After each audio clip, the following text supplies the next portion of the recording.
આ થરાની બાજુમાં દેવ દરબારનો જાગીરી મઠ ભોગડનાથજી મહારાજનું સાનિધ્ય છે. અને એ બાવલીઓ હાલનું આપણું સિદ્ધપુર એટલે શ્રી સ્થળ આગળ હાથમાં કમંડળ લઈને ધીરા ધીરા ધીરા ધીરા ધીરા ધીરા ડગલા ભરતે હાલતા હાલતા સામેથી એક ભૂદેવ પરિવાર આવે. એનો એકનો એક દીકરો સ્વર્ગમાં સીધાવી ગયો. હાથમાં નનામી છે. આખો પરિવાર ચોધાર આહુડે રડતો. આપણા બનાસકાંઠાનો એક સંત હાથમાં કમંડળ લઈને નનામીને જોઈને નનામીને ઊભી રાખીને એટલું કીધું કે ભૂદેવ હું કામ રડો છો? કે મારો એકનો એક દીકરો ગુજરી ગયો. અને ત્યારે સાહેબ સત્ય ઘટનાનો આ બનાસકાંઠાના સંતની તાકાત શું હોય? આ એ ઓગણનાથજી મહારાજ જે અણઘડનાથ કહેવાયો, ગુરુ ગોરખનાથ, જ્યારે પોતાના કાન વિંધવા માટે જાય ને કાનમાંથી દૂધની ધોળી ધારાઓ વહેતી હતી. અણઘડનાથ કહેતા ઓગણનાથ પાણીના એક કમંડળમાંથી એક અંજળીનો છાંટ કરીને અલગ નો નાદ કરે ને તો નનામી માંથી મળદાને બેઠા કર્યાના દાખલા છે સાહેબ આ બનાસકાંઠાના સંતોની. હું ઉત્તર ગુજરાતમાં મારો જન્મ થયો છે બાપુ બનાસકાંઠામાં, એવું નક્કી કરીને નીકળ્યો છું કે જ્યાં સુધી બોલાય ને ત્યાં સુધી માત્ર ને માત્ર મારા ધરતીની જે અંદર પડેલી વાતો સાહેબ એક થરાદના તગજીભાઈ બારોટા બનાસકાંઠા માટે લખે ને મને ઘણી વાર એમ થાય કે સૌરાષ્ટ્રના કલાકારો આવીને સૌરાષ્ટ્રની વાતો કરે તો અમે તો બનાસકાંઠાના છીએ યાર. અમે બનાસકાંઠાની વાતો નહીં કરું તો બીજું કોણ કરશે યાર?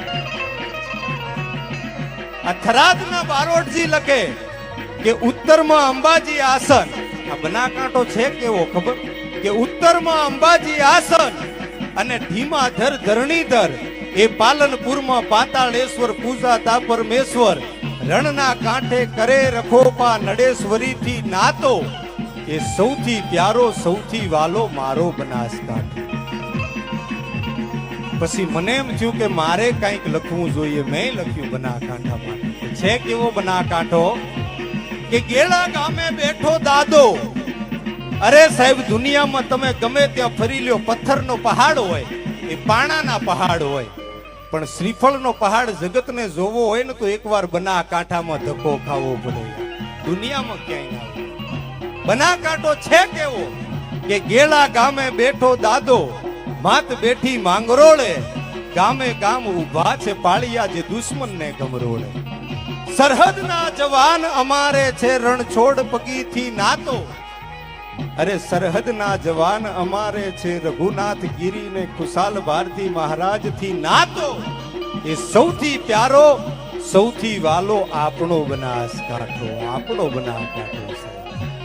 તમે આ ઉત્તર ગુજરાતના ઇતિહાસોને જોવો કે અજાણ આણ પાટણરી બીતા ફરતા ખગ વટ આજે વાઘેલાઓનો જે રણમાં કદી પાછો ન કરે પગ.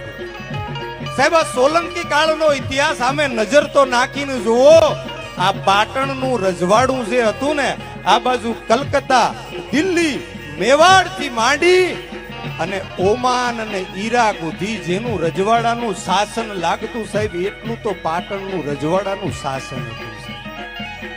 આ એટલા વાઘેલાઓના સોલંકીઓના ઉજળા ઇતિહાસ આ ધરતીના અંદર ધરબાઈને પડ્યા છે ને સાહેબ. એ બધા